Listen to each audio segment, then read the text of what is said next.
ولا تجعلوا مع الله إلها آخر إني لكم منه نذير مبين كذلك ما أتى الذين من قبلهم من رسول إلا قالوا ساحر أو مجنون أتواصوا به بل هم قوم طاغون فتول عنهم فما أنت بملوم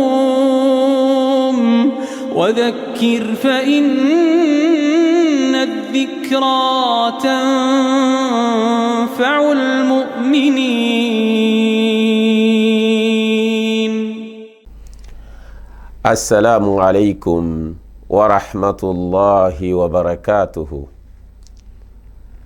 الحمد لله رب العالمين والصلاة والسلام على سيدنا محمد صلى الله عليه وسلم وعلى آله وأصحابه ومن تبعهم بإحسان إلى يوم الدين. Amma ba'd. Louange à Allah, le tout miséricordieux, le très miséricordieux. Que la paix d'Allah et son salut soient sur le prophète Muhammad sallallahu alayhi wa sallam, sur toute sa famille, ses compagnons et tous ceux qui vont sur leur pas jusqu'au dernier jour. Chers fidèles en islam, aujourd'hui nous allons nous parler d'une situation tellement très sincère et très bénéfique pour notre foi, surtout pour le comportement de notre vie. Et ceci, c'est les qualités physiques et morale du prophète Muhammad sallallahu alayhi wa sallam. Le prophète Muhammad sallallahu alayhi wa sallam, Allah l'a envoyé et il a été un messager sélectionné, un messager qu'Allah subhanahu wa ta'ala a envoyé à toute l'humanité pour guider le monde vers le droit chemin. Et le prophète Muhammad sallallahu alayhi wa sallam, Allah l'a parfaitement créé et il a doué aussi de bons comportements et de bonnes valeurs pour pouvoir accomplir cette mission noble. Chers fidèles en islam, la question que nous nous posons d'abord à l'entrée de notre prêche-ci, c'est quels sont les intérêts, ou bien quel est l'intérêt que nous en avons, ou bien que nous aurons à connaître les qualités physiques et à connaître les qualités morales de notre prophète Muhammad sallallahu alayhi wa sallam.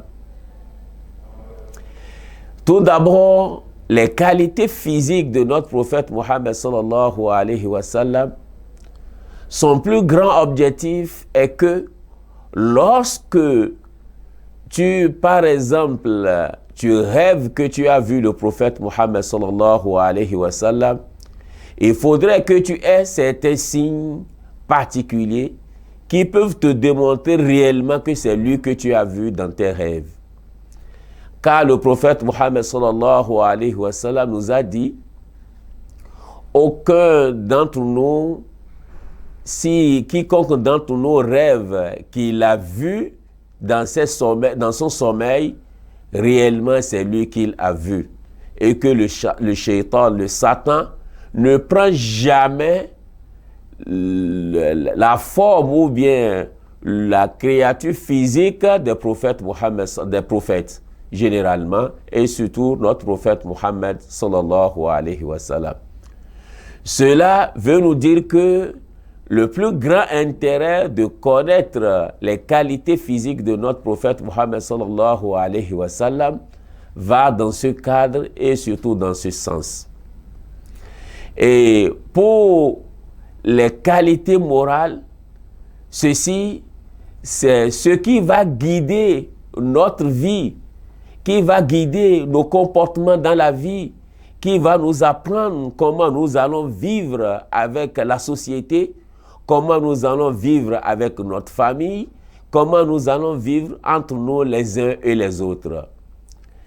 Chers fidèles en islam, les qualités physiques que le prophète Mohammed sallallahu alayhi wa sallam en a, c'est que nous disons que Allah subhanahu wa ta'ala l'a parfaitement créé. Il est tellement beau, comme l'a rapporté plusieurs hadiths, le prophète Mohammed sallallahu alayhi wa sallam.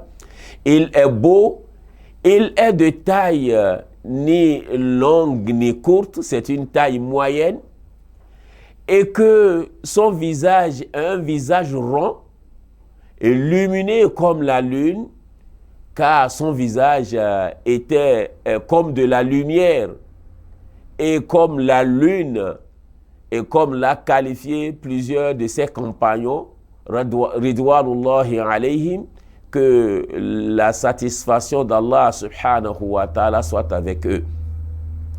Donc le prophète Mohammed sallallahu alayhi wa sallam, son teint c'est un teint brun, et ses cheveux sont noirs et lisses jusqu'aux épaules. Il a une barbe épaisse. Le prophète Mohammed sallallahu alayhi wa sallam, pour nous dire tout court, Allah subhanahu wa ta'ala l'a créé. Il est robuste, il marche légèrement incliné vers l'avant. Et ceci, c'est que Allah subhanahu wa ta'ala l'a créé d'une beauté parfaite. Et comme le dit les compagnons du prophète Mohammed sallallahu alayhi wa sallam, lorsque le prophète Mohammed est content, son visage devient plus lumineux, clair comme de la lune ou bien comme la lumière. Donc, c'est pour nous dire que Allah subhanahu wa ta'ala l'a parfaitement créé et il a une beauté parfaite. Ceci, quand même, peut nous aider lorsque nous allons retrouver dans nos rêves que nous avons vu le prophète Mohammed sallallahu alayhi wa sallam. Ces signes peuvent nous aider à s'orienter et surtout pour savoir que si vraiment c'est lui que nous avons vu ou bien nous rêvons d'autre chose et qu'Allah subhanahu wa ta'ala nous fait montrer le prophète dans nos rêves parce que c'est un honneur et c'est une bénédiction d'Allah subhanahu wa ta'ala. Mais quant aux qualités morales de notre prophète Mohammed sallallahu alayhi wa sallam, c'est l'ensemble des qualités, des valeurs qu'Allah subhanahu wa ta'ala l'a donné, comme Allah l'a dit dans le Coran, wa innaka la'ala khuluqin azim. Et tu as de parfaits comportements. Tu as les meilleures valeurs, les meilleures qualités morales. Le prophète Mohammed sallallahu alayhi wa sallam l'en dispose. Et nous savons bien sûr que le prophète Mohammed sallallahu alayhi wa sallam, avant sa naissance, tout le monde le qualifiait de Sadiq al-Amin, l'homme de vérité, l'homme responsable, parce que nous savons tous, avant qu'Allah subhanahu wa ta'ala va l'envoyer comme messager, toute la population de son temps l'aimait beaucoup, l'estimait, et chacun venait déposer ses biens auprès de lui. Et que le prophète gardait ses biens parfaitement comme on l'a remis et le retournait aux intéressés en l'état. Donc tout le monde le considérait comme un responsable qui va te garder ta propriété en bon état. Il était une référence pour sa population en ce moment. Et nous savons cela, ce que le Coran nous a dit, Inna Allah ya'murukum an tu'addu al-amanat ila ahliha. Allah vous recommande de remettre les propriétés des gens et qui sont avec vous, de les remettre. Ce qui veut dire que quelqu'un qui a gardé quelque chose chez toi, qui t'a confié quelque chose, la bonne manière est que tu lui retournes au moment où il en aura besoin.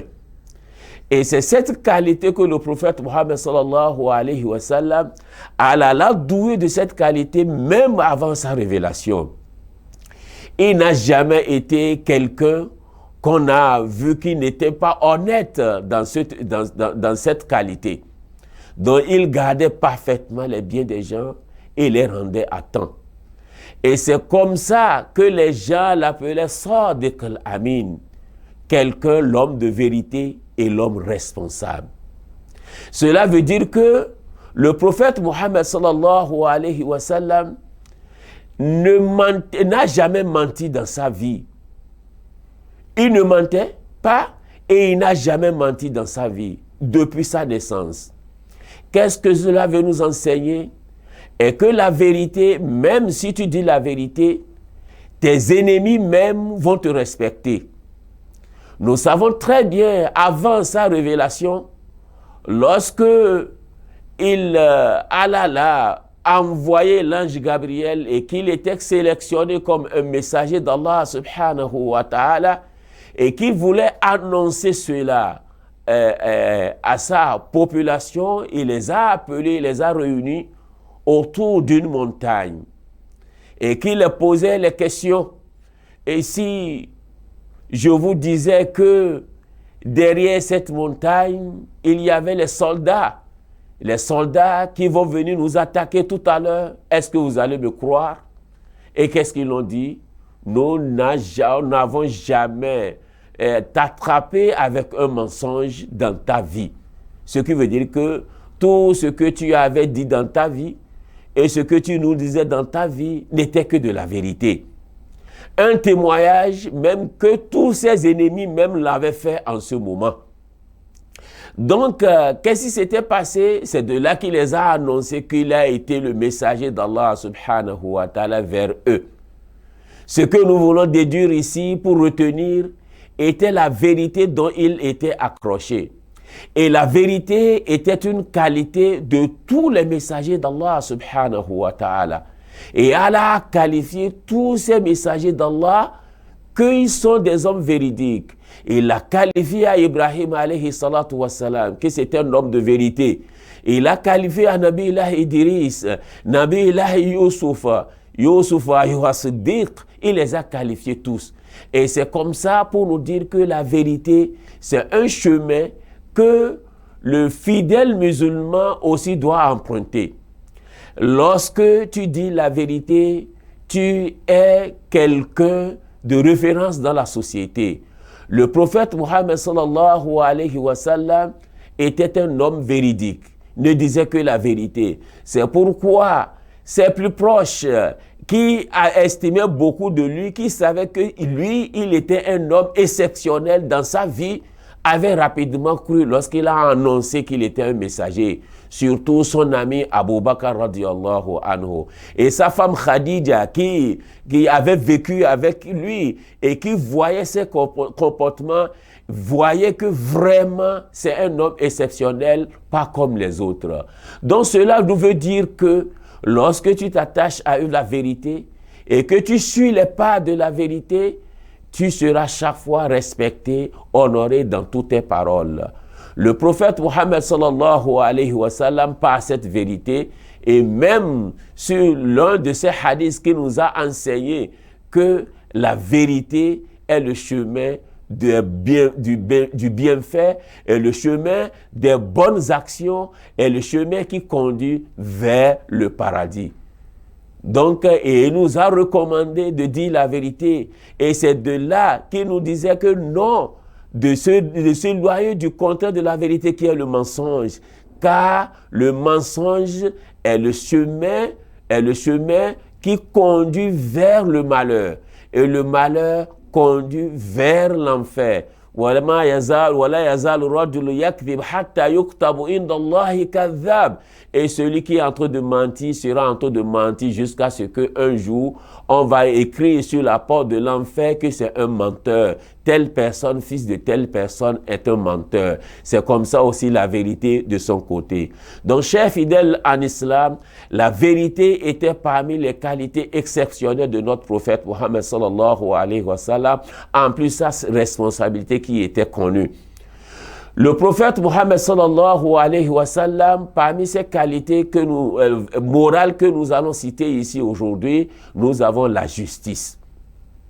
Le prophète Mohammed sallallahu alayhi wa sallam aimait la justice et l'appliquait dans sa vie et avec la société dans laquelle il vivait et avec ses compagnons. La justice était tellement une qualité exceptionnelle aussi dans sa vie, car le prophète Mohammed sallallahu alayhi wa sallam, parmi ces hadiths qui nous orientaient sur la qualité de la justice, l'équité, appliquer cela entre les frères musulmans et la société, la famille, qu'est-ce qu'il nous disait? Il dit que lorsque le jour d'Al-Qiyam va venir et qu'il y aura la chaleur, il y aura le soleil qui va gêner tout le monde et qu'il n'y en aura que l'ombre d'Allah, les sept qu'Allah subhanahu wa ta'ala va sauver dans cette situation difficile, nous avons al-imam al-adil, l'imam qui est juste, l'imam qui aime la justice, l'imam al-imam al-adil, c'est-à-dire le devancier, le président, le responsable qui aime la justice, qui applique la justice. Chers fidèles en islam, le prophète Mohammed sallallahu alayhi wa sallam avait cette qualité même avant d'être élu comme un messager d'Allah, avant d'être envoyé comme un messager d'Allah. Nous savons que lorsqu'on a terminé la construction de la Kaaba, et qu'il y avait une pierre qui restait, cette pierre sacrée, chaque tribu cherchait à prendre cette pierre en honneur pour son tribu, en honneur pour sa famille, en honneur pour ses habitants. Mais ils étaient 4 tribus et ils disputaient, non, c'est nous qui allons le faire. L'autre disait, c'est nous qui méritons plus que cela. Mais lorsqu'ils ont dit, ils se sont entendus. Alors nous allons nous taire. Nous allons nous taire. La première personne qui va rentrer parmi nous, nous allons le prendre comme un juge parmi nous qui va juger sur cette affaire et ce qu'il va dire, nous allons le respecter et calmons-nous et laissons les disputes de côté. Et Allah a fait que c'est le prophète Mohammed sallallahu alayhi wa sallam qui était rentré en ce moment. Et cela était déjà d'abord une fierté pour tout le monde qui était présent en ce moment. Alors, nous espérons ce qu'ils l'ont expliqué le cas. Mais qu'est-ce que le prophète Mohammed sallallahu alayhi wa sallam a fait? En guise de justice, il a enlevé son manteau qu'il en avait sur son corps. Et il a étalé cela et il a pris cette pierre sur ce manteau, ce pagne, et il a demandé à chaque tribu d'attraper le bout de chaque manteau et pour aller le prendre et déposer à l'endroit dont il cherchait. C'est pour nous dire que cette justice était reconnue pour lui bien avant même d'être messager d'Allah subhanahu wa ta'ala. Et lorsqu'il a été un messager, il appliquait cela entre la communauté et il respectait cela. Et même son plus connu hadith qui disait, lorsque le verset coranique était révélé, que celui qui vole par un minimum quantité donnée et que sa main doit être coupée, le prophète Mohammed sallallahu alayhi wa sallam disait que لو كانت بنتي فاطمة سرقت لقطعت يدها. Si c'est ma propre fille Fatima qui a volé, je vais la couper sa main. Nous savons que Fatima radiyallahu anha était parmi les compagnons du prophète Mohammed sallallahu alayhi wa sallam et sa propre fille qui a été éduquée dans une maison prophétique et dans une maison où l'enseignement de l'islam régnait et qu'elle ne pouvait pas voler, mais nous le savons très bien. Mais malgré cela, le prophète dit, si c'est ma propre fille Fatima qui a volé, je vais l'appliquer. Cela interpelle notre conscience. Nous qui sommes des juges, aujourd'hui dans nos sociétés, nous qui sommes des imams, nous qui sommes des devanciers, nous qui sommes des responsables, que la justice, ce n'est pas mise en place pour les pauvres, mais pour tout le monde. Lorsque j'applique cette justice sur tout le monde, j'essaie de respecter l'une des qualités que Allah subhanahu wa ta'ala a doté cette communauté, cette religion. L'une des qualités exceptionnelles que le prophète Muhammad sallallahu alayhi wa sallam en avait. Et cette justice nous est totalement recommandée, surtout lorsque nous avons notre famille. Tu as 2 épouses, 3 épouses, allant jusqu'à 4, tu dois chercher à appliquer la justice entre tes épouses. Et cela, c'est une qualité de notre religion, une qualité que nous devons appliquer entre nous. Mais nous devons chercher à comprendre le sens ou bien la signification proprement dite de ce que nous appelons la justice. Parce que des fois, nous faisons des confusions entre la justice et l'égalité. 2 choses différentes. Lorsque nous amenons l'égalité entre 2 personnes, nous essayons de les mettre au même point d'égalité alors qu'Allah subhanahu wa ta'ala nous a créés avec des différences individuelles. Nous savons que nous ne sommes pas les mêmes partout. Je prends un simple exemple. Tu as 2 épouses et que les 2 épouses ont faim. Nous savons que la faim, c'est commune pour tous les êtres humains. Oui, l'autre a faim, la première a faim et la seconde aussi a faim. Mais la justice que nous allons appliquer ici, ce n'est pas l'égalité, et que chacune des 2 mange à sa faim. Je vais plus loin que cela pour nous dire, si par exemple, la première dit que non, moi, mon choix que je choisis, c'est de manger une boule d'acassa. La boule d'acassa, que nous savons que son prix est connu dans notre milieu, et l'autre a dit non, ma nourriture que je préfère manger en ce moment, c'est de l'igname pilé. Voilà, on ne peut pas comparer les 2 choses. Mais lorsque je dis d'accord, j'ai donné 500 à l'autre et 500 à l'autre, j'ai fait l'égalité, mais je n'aime pas appliquer la justice. Peut-être lui, 500 peut acheter la boule d'acassa et manger même jusqu'à sa faim, ça va rester. Mais peut-être 500 ne peut pas acheter même une quantité d'igname pilé pour pouvoir manger à sa faim. Mais j'ai appliqué la justice ici, mais l'égalité n'a pas, j'ai appliqué l'égalité, mais la justice n'a pas été appliquée parce que une est toujours restée affamée. Donc pour nous dire que, si je disais par exemple, peut-être les 2 ont choisi de manger la boule d'acassa et que j'ai dit d'accord, chacun mange 2 boules d'acassa et c'est terminé. J'ai appliqué l'égalité. Peut-être l'autre, c'est 4 boules d'acassa qu'elle va manger, elle sera rassasiée. Et l'autre, c'est 2 même, elle est déjà rassasiée. J'ai appliqué l'égalité, mais j'ai resté toujours l'autre dans une situation, elle est toujours affamée. Donc pour nous dire que la compréhension réelle de la justice en islam est tellement très importante, surtout dans notre foyer. Nous savons que quel que soit ce que nous allons faire, nous ne pouvons jamais appliquer cette justice d'une manière réelle et équitable. Mais l'essentiel est que nous efforçons de notre côté pour faire l'essentiel. Donc tout cela se fait parmi des comportements du prophète Muhammad sallallahu alayhi wa sallam, ainsi que l'amour, le respect des autres que nous allons expliquer en détail, dont nous devons chercher à respecter cela, à copier cela pour que nous gardons le foyer stable, nous gardons notre société dans une situation claire, transparente et que nous soyons toujours une référence parmi la société, la communauté dont nous vivons. Donc, chers fidèles en islam, nous devons essayer de mettre en valeur ces qualités morales pour le bienfait de notre communauté, pour le bienfait de notre société, pour le bienfait de notre foyer et pour le développement de tout. Si nous le faisons, nous serons parmi les élites que Allah subhanahu wa ta'ala a qualifié radiyallahu anhum wa radu anhu,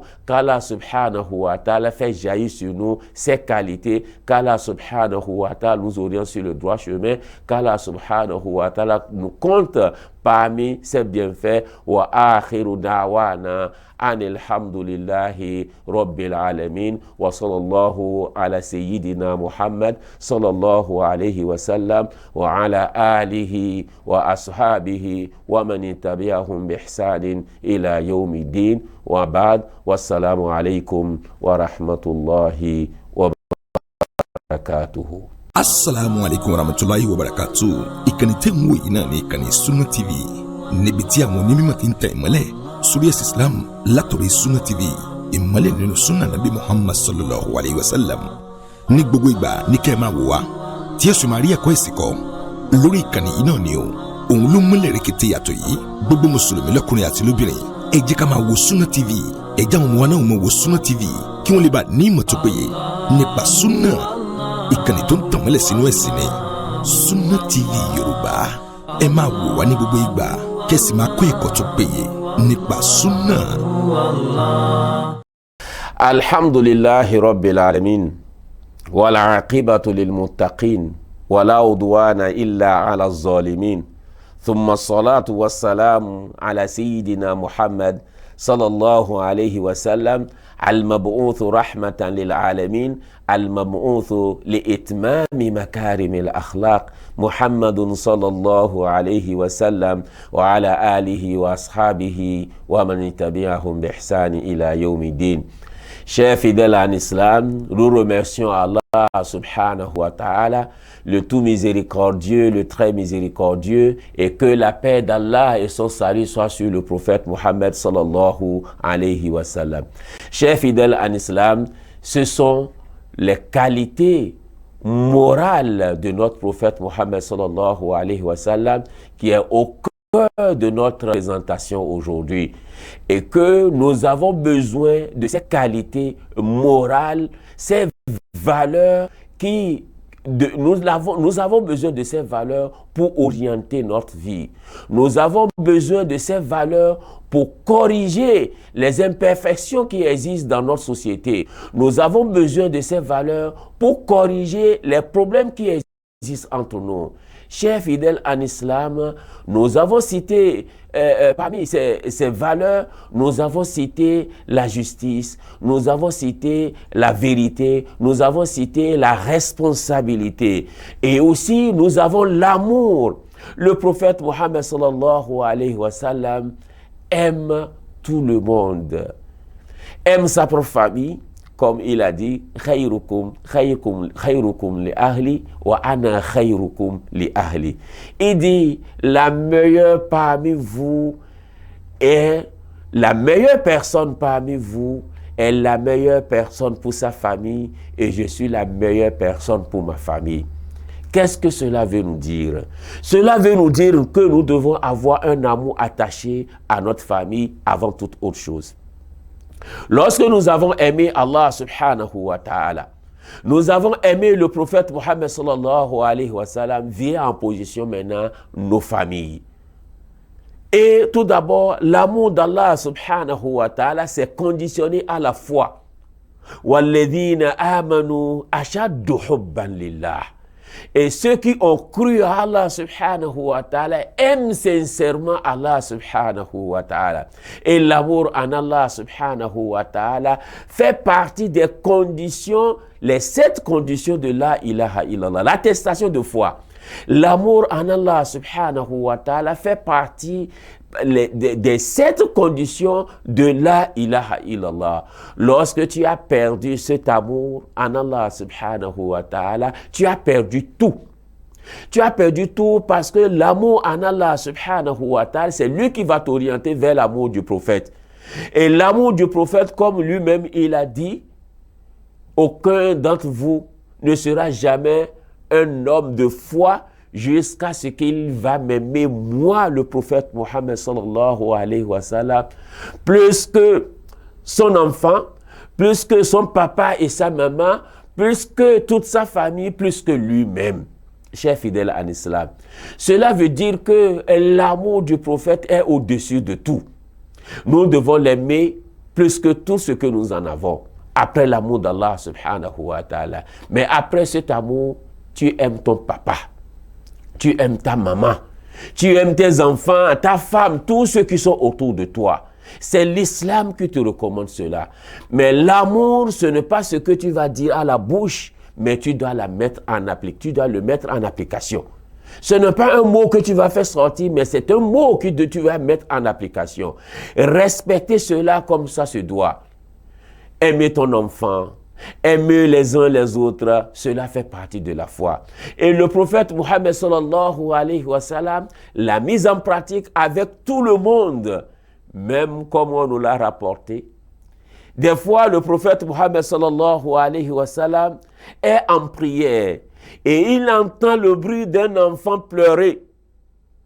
Et lorsqu'il entend l'enfant, petit enfant pleurer, il a la compassion pour sa maman.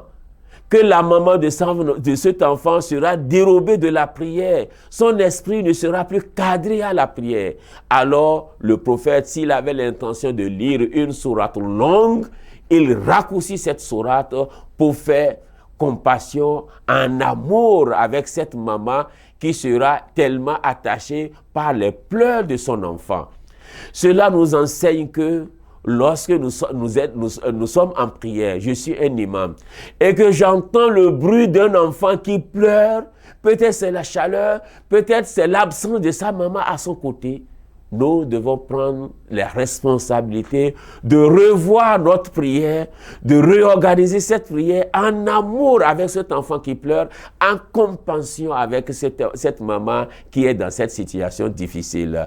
Donc, chers fidèles en islam, ce sont des valeurs que nous allons copier et mettre en application.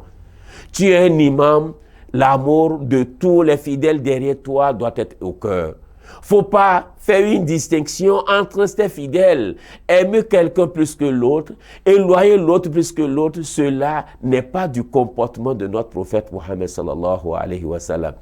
Et même on a dit que des fois, il va à la prière et que sa petite fille, Zouma, la petite fille de Zainab, de sa fille, qui pleurait, et il prend la fille et dans ses bras et qu'il fait la prière. Lorsqu'il se prosterne, il dépose le bébé, l'enfant, et lorsqu'il veut se lever, il le prend encore. C'est pour nous dire que le prophète Mohammed sallallahu alayhi wa sallam était tellement doux avec tout le monde.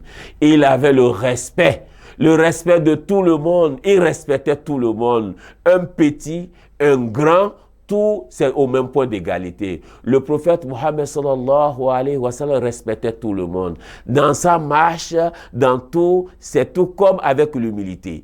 Donc, pour nous dire que nous devons appliquer ce respect avec tout le monde. Les fidèles dans la société, les collègues entre nous, se respecter les uns les autres, c'est la bonne manière. Des fois, il ne faut pas te voir que tu es meilleur plus que l'autre. Non, c'est Allah qui élève. Bien sûr, nous avons élevé parmi vous les uns sur les autres. Mais ce n'est pas à toi de démontrer cette différence pour les autres. Non, ce n'est pas à toi de démontrer cette qualité pour les gens. Mais laisse Allah subhanahu wa ta'ala mettre ces qualités en valeur pour toi.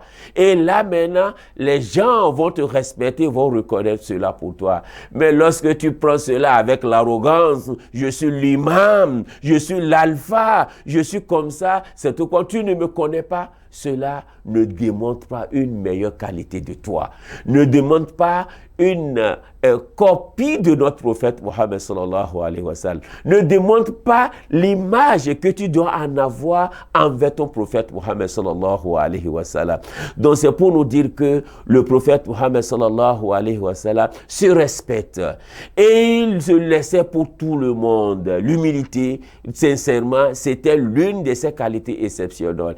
On nous disait même que l'aveugle va tenir la main de notre prophète Mohammed sallallahu alayhi wa sallam et il va le conduire vers où il veut et que le prophète Mohammed sallallahu alayhi wa sallam le suit et il cause avec eux. Les mendiants, tout le prophète Mohammed sallallahu alayhi wa sallam avait de passion, avait de l'amour envers eux. Il ne faisait pas la différence. Mais aujourd'hui, nous voyons surtout dans l'arrogance. On se fait montrer, moi je dépasse telle personne, je le dépasse. Ou bien moi je ne peux pas m'asseoir avec certaines personnes parce que je suis meilleur plus que. Mais le prophète s'asseyait avec tout le monde, s'asseyait avec les pauvres, mangeait avec les pauvres, mangeait avec les démunis, respectait tout le monde, le riche et le pauvre, chez lui, c'est au même point d'égalité. Toi, lorsque tu te respectes et tu respectes les uns et les autres aussi, tu auras ta valeur dans ta vie ici et l'au-delà. Mais lorsque tu es arrogant, mais quelle que soit ta qualité, quelle que soit ta valeur, tu ne peux jamais avoir cette valeur de ces gens-là que tu gardes comme les meilleurs. Tu ne peux jamais avoir cette valeur lorsque tu vas perdre ton âme, lorsque tu vas mourir et tu es décédé. Qu'est-ce qui va se passer finalement? On va te mettre dans ta tombe. Mais imagine un peu, est-ce que tu as vu un jour que un président est décédé et un président l'a fait honneur pour le laver, aller creuser son trou et le mettre dedans, ça tombe pour le mettre dedans? Non. Même si un imam décède, tu es imam, tu es fait, tu es riche, on ne va jamais confier à un imam de ton rang d'aller te laver ou bien comme ça. Non, ce sont les gens que tu traitais de vauriens, les gens que tu voyais qui n'ont pas de valeur. Moi, je n'ai pas affaire avec ces gens-là. C'est eux finalement qui vont laver ton corps. C'est eux finalement qui vont creuser le trou. Et c'est eux qui vont rester pour te prendre, te mettre dedans. L'imam que tu voyais comme de valeur, ton rang, lui va seulement rester là-bas, donc soulever la main et faire Fatiha et on va prier pour toi. Cher fidèle en islam, tu dois voir que tu n'es rien dans la vie. Et lorsque tu es quelque chose, c'est la valeur d'Allah qui va te conduire. Le prophète Mohammed sallallahu alayhi wa sallam, c'est la meilleure personne qu'Allah subhanahu wa ta'ala a créé dans le monde. Il est meilleur plus que tout le monde, avec ses comportements, ses valeurs, plus beau plus que tout le monde. Mais malgré tout cela, il se rabaisse, il s'humilie, il se respecte, il a de l'amour avec les autres. Mais pour toi, pourquoi toi, tu ne peux pas rester à l'image de ce prophète? Le prophète qui est parti, malgré que toi tu vois que tu es riche, mais lui n'est pas riche comme toi, mais il est heureux. Aujourd'hui, il n'y a pas cela dans le monde entier. On va appeler son nom. On va dire Muhammadun sallallahu alayhi wa sallam. Et les gens vont faire as-salatu pour lui partout. Donc, chers fidèles en islam, ce sont des valeurs que nous devons rechercher dans notre vie. Le prophète Muhammad sallallahu alayhi wa sallam, si nous citons surtout ses qualités morales ici, c'est comme pour que nous retenons cela comme une leçon à mettre en application dans notre vie. L'amour du prophète n'est pas seulement que tu vas bûcher ses paroles et réciter cela, dire que le prophète a dit, mais plutôt c'est de copier sa vie, c'est de rester à l'image de sa vie. Mange comme il mange, habille-toi comme il s'habille, respecte les gens comme il respecte, fais appliquer ses comportements, ses valeurs comme il a l'habitude de le faire avec les gens. Et de là, tu fais de toi une meilleure personne. Mais lorsque tu prends le contraire, tu vas le faire. Tu peux avoir ce que tu es en train de rechercher, mais ça ne sera pas pour longtemps. Ce sera pour une courte durée.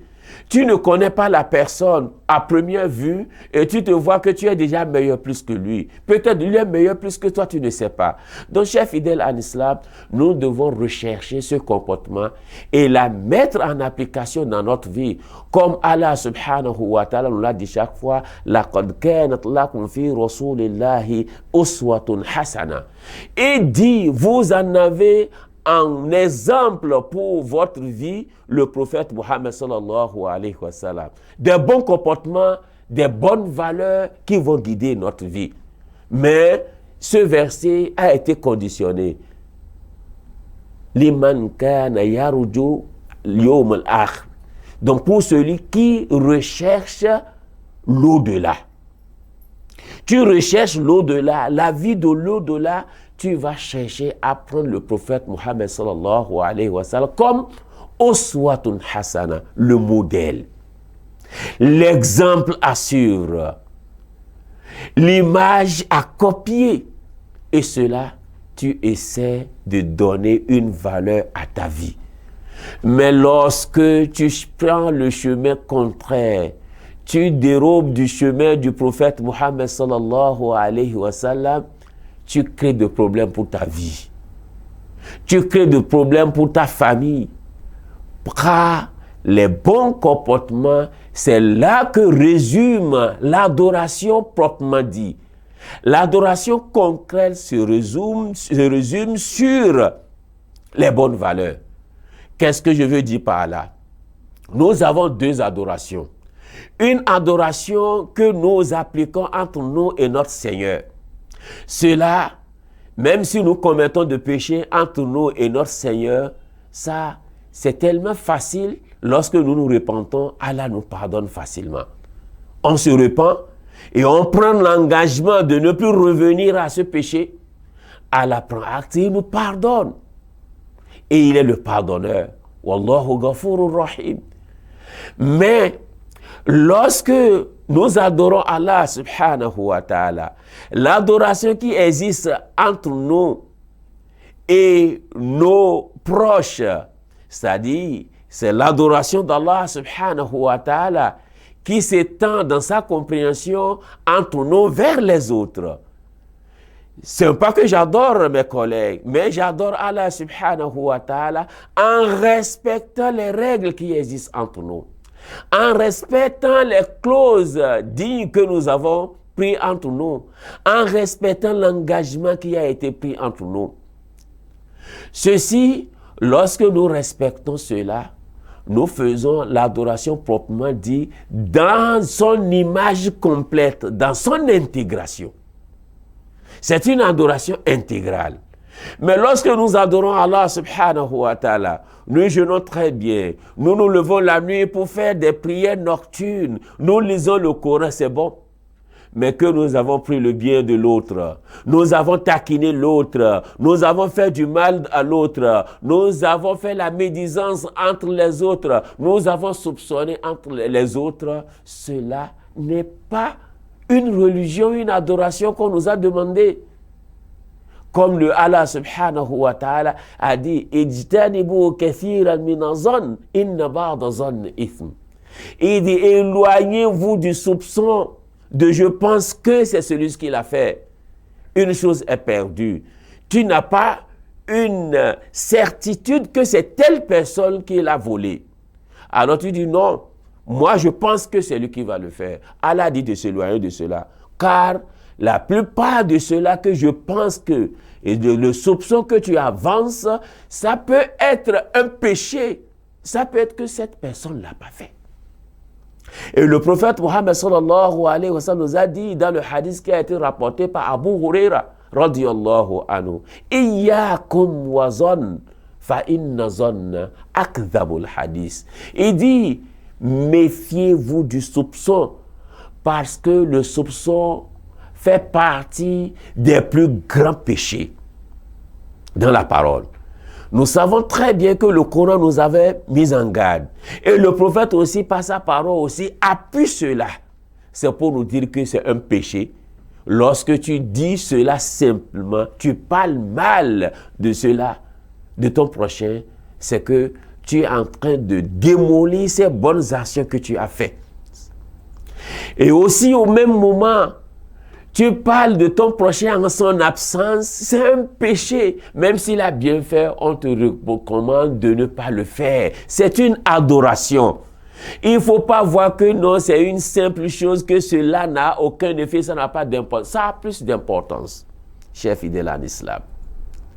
Donc c'est comme ça aussi la vérité entre nous. Le mensonge n'est jamais permis aux fidèles musulmans qu'à des circonstances prévues par la loi islamique. Peut-être lorsque je vais faire une réconciliation entre deux personnes qui sont en querelle, lorsque je vais réconcilier entre moi et ma femme, ma famille, il y a des disputes entre nous, et que j'ai essayé peut-être d'utiliser un petit mensonge pour arranger cela, c'est permis. Lorsque nous sommes sur le champ de la bataille, On nous permet un peu de mentir parce que tout d'abord, la bataille, le combat, c'est de chercher à dupler l'ennemi. Alors, nous pouvons appliquer le mensonge là. Mais dans ces trois circonstances, le mensonge n'est jamais permis. Il n'y a pas le mensonge blanc. La vérité, c'est la vérité. Le mensonge, c'est le mensonge. Mais nous sommes confrontés à un problème délicat aujourd'hui qui est le portable, qui est un élément fondamental pour le mensonge. Je suis à tel endroit, on m'appelle, tu es où? Non, je suis là-bas, je suis proche. C'est le mensonge. Essaie de l'éviter. Si tu calcules cela, tu verras combien de mensonges tu as fait par jour. Tu es un commerçant, le client t'appelle, tu n'as même pas quitté la maison, tu es toujours sur ton lit. Tu dis que non, tu es proche de lui-même. Tu as menti, cher fidèle en islam. Il ne faut même pas penser que non, c'est pour attirer ta clientèle. Non, c'est le mensonge. Ah, mon cher client, excuse-moi, je suis toujours à la maison, mais dans quelques minutes, je vais te rejoindre. C'est la bonne parole. Il ne faut pas mentir à tes enfants dans la maison. L'enfant a fait ceci, tu as dit non, viens prendre un bonbon, et c'est que tu es en train de le trahir. Cher fidèle à l'islam, les premiers musulmans avaient respecté cela dans leur qualité de vie. On nous apprenait parmi ceux qui recopiaient, révélaient les hadiths du prophète Mohammed sallallahu alayhi wa sallam. Et un des savants qui a appris que ce hadith a été rapporté par telle personne, et il a pris la voie pour aller le chercher dans une distance très longue, et il a pris son temps pour y aller. Alors, il a demandé telle personne, c'est lui que je cherche, on l'a doigté, voilà sa case. Il se rapprochait de là et voyait que l'intéressé cherchait à attraper un coq. Et de la manière que nous avons l'habitude d'utiliser pour attraper un animal, nous lui donnons d'abord quelques mains pour l'attirer vers nous et de là, nous allons mettre la main sur lui. Et ce compagnon a vu, ce fidèle musulman a vu cette action et il a dit, mais celui qui est en train de trahir un coq, une poule pour l'attraper, ne sera facile pour lui de trahir un homme. Et il est parti sans s'approcher de lui parce qu'il voyait que cette personne n'est pas digne de ce qu'il recherchait. Il n'est pas en mesure de s'approcher de lui. Toi, imam de la mosquée, combien de gens tu as déjà trahi? Tu as trahi que tu veux construire une mosquée, on t'a donné de l'argent et que tu as bouffé cela. Tu as trahi les gens que tu veux faire la rupture du jeûne de Ramadan, on t'a envoyé des vivres, tu l'as gardé dans la maison pour toi et ta famille. Tu ne l'as même pas distribué au but que cela a été réservé. Toi, l'imam, combien de fois tu as trahi la confiance qui t'a été donnée? Alors que le prophète Mohammed sallallahu alayhi wa sallam, malgré que Khadija radiyallahu anha était sa femme et qu'il avait confié ses marchandises, ses propriétés, sa richesse, le prophète Mohammed sallallahu alayhi wa sallam est toujours exemplaire dans cela. Même avant d'être prophète, et lorsqu'il était son commerçant, parce que le prophète Mohammed sallallahu alayhi wa sallam avait travaillé chez Khadija radiyallahu anha. Et lorsqu'il partait au marché pour vendre, voilà ce qu'on l'avait dit de vendre à 1000 francs. Si le prophète le vendait à 1500, il rend compte comme cela a été fait. Ce qui est contraire aujourd'hui pour notre vie. Nous devons chercher à copier ce prophète Mohammed sallallahu alayhi wa sallam. Aujourd'hui, on peut te confier une marchandise. Alors, tu vas vendre pour gagner. Mais dis à la personne, tu m'as donné ça à 1000 francs, mais moi, je vais augmenter mon prix pour y gagner. Si c'était clair au début, tu as gagné, au moins quand même, c'est raisonnable. Mais tu ne l'as pas informé. Et tu as dit, voilà de vendre, le dernier prix, c'est 1000 francs. Mais si tu vends ça à 1500, le prix le revient. Ce n'est pas à toi de tirer ça. Tu as vendu sa marchandise. Ce n'est pas pour toi. Et c'est ce que les premiers musulmans avaient copié du prophète Mohammed sallallahu alayhi wa sallam.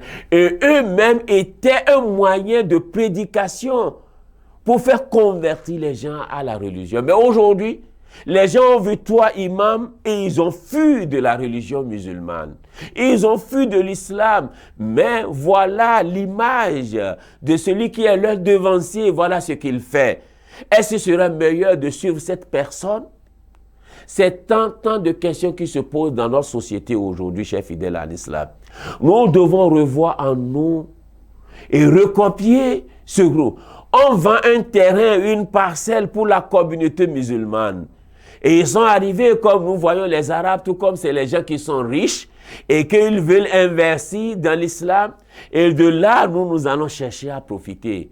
Le terrain est à 2 millions. Toi, tu demandes au vendeur de mettre pour toi aussi sur ça. Parce que tout comme tu deviens démarcheur là, tu es un démarcheur pour la richesse d'Allah subhanahu wa ta'ala. Parce que ceci, c'est un waqf. Waqf, c'est ce qu'on a confié à Allah. Ce qu'on a arrêté à Allah. Ce qu'on a donné à Allah. Et on veut prendre de l'argent pour investir pour la cause d'Allah, ce que les fidèles musulmans de ta localité vont en bénéficier. Et c'est toi qui vois le vendeur d'augmenter un prix parce que toi aussi tu veux gagner. Chers fidèles en islam, on achète le terrain, la parcelle pour la communauté musulmane, pour une localité musulmane, et tu réclames qu'on mette ton nom sur ça. Et que demain, tes enfants vont se présenter comme des héritiers. Ce qui appartient à Allah et qui est la communauté de tout le monde. Les mosquées, ce sont les maisons d'Allah. Et qui vont habiter ces maisons, c'est les fidèles musulmans. Ceux qui ont dit Amanna wastaqabu. Ceux qui ont dit notre Seigneur, c'est Allah. Et ils ont cru et ils se sont donnés à Allah, ils se sont soumis. C'est leur maison. Mais toi, tu as réclamé que cette parcelle revienne en ton nom. Est-ce que cela, c'est l'image de ton prophète Mohammed sallallahu alayhi wa sallam? As-tu appris cela dans le Coran, dans les textes de notre prophète Mohammed sallallahu alayhi wa sallam? L'essentiel, c'est d'appliquer les bonnes valeurs que le prophète sallallahu alayhi wa sallam nous a enseignées. Mais beaucoup parmi nous aujourd'hui, nous faisons le contraire de ce qui nous a été enseigné. Nous faisons le contraire de ce que le prophète sallallahu alayhi wa sallam nous a laissé. Nous faisons le contraire de ce que nous disons. Atamuruna an-nasa bil birri wa tansawna anfusakum wa antum tatluna al-kitaba afala ta'qilun. Mais vous recommandez aux gens de faire du bien et vous faites le contraire de ce que vous dites. Tu as lu le Coran, tu as dit wala taqrabu zina. Ne vous approchez pas de la fornication. Tu as dit wala taqrabu mal al-yatim. Ne vous approchez pas du bien de l'orphelin. Tu as tout récité. Tu as dit, tu as prêché de cela. Mais c'est toi qui s'approche de cette fornication. Cher fidèle en islam, tu es l'alpha, tu enseignes tes élèves, tu enseignes les filles qui sont avec toi, que tu dois prendre comme tes sœurs, que tu dois prendre comme tes enfants. Alors, c'est pour commencer par aller là où Allah a interdit. Chers fidèles en islam, ce n'est pas un bon comportement que nous devons adopter dans notre société. Nous devons essayer d'éviter tout cela. Nous devons essayer de rester à l'image de notre prophète Mohammed sallallahu alayhi wa sallam. Nous devons être un modèle dans notre société, surtout lorsque nous avons gardé le poste d'un imam, le poste d'un alpha. La dignité doit être d'abord le premier élément fondamental. Il ne faut pas chercher ton bien, ton intérêt. Non, l'intérêt personnel n'est pas au cœur de la foi, mais l'intérêt commun, le bienfait de la communauté, le bienfait des uns des autres doit être au cœur de toutes tes adorations. Nous prions Allah subhanahu wa ta'ala qui nous corrige, qui nous encourage à appliquer ces bonnes valeurs, qui nous encourage à être le modèle comme le prophète l'a enseigné, qui nous encourage à être exceptionnels dans nos familles, dans nos foyers, dans nos sociétés, pour que nous soyons tellement utiles à notre société. Qu'Allah subhanahu wa ta'ala nous guide sur le droit chemin, qu'Allah subhanahu wa ta'ala nous pardonne nos péchés, qu'Allah subhanahu wa ta'ala nous comble de sa grâce et sa bénédiction. Wa akhir da'wana anil hamdulillahi rabbil alamin wa sallallahu ala sayyidina Muhammad sallallahu alayhi wa sallam wa ala alihi wa ashabihi wa man walahum. Wassalamu alaykum wa rahmatullahi wa barakatuhu. Allahu akbar, Allahu akbar, Allahu akbar.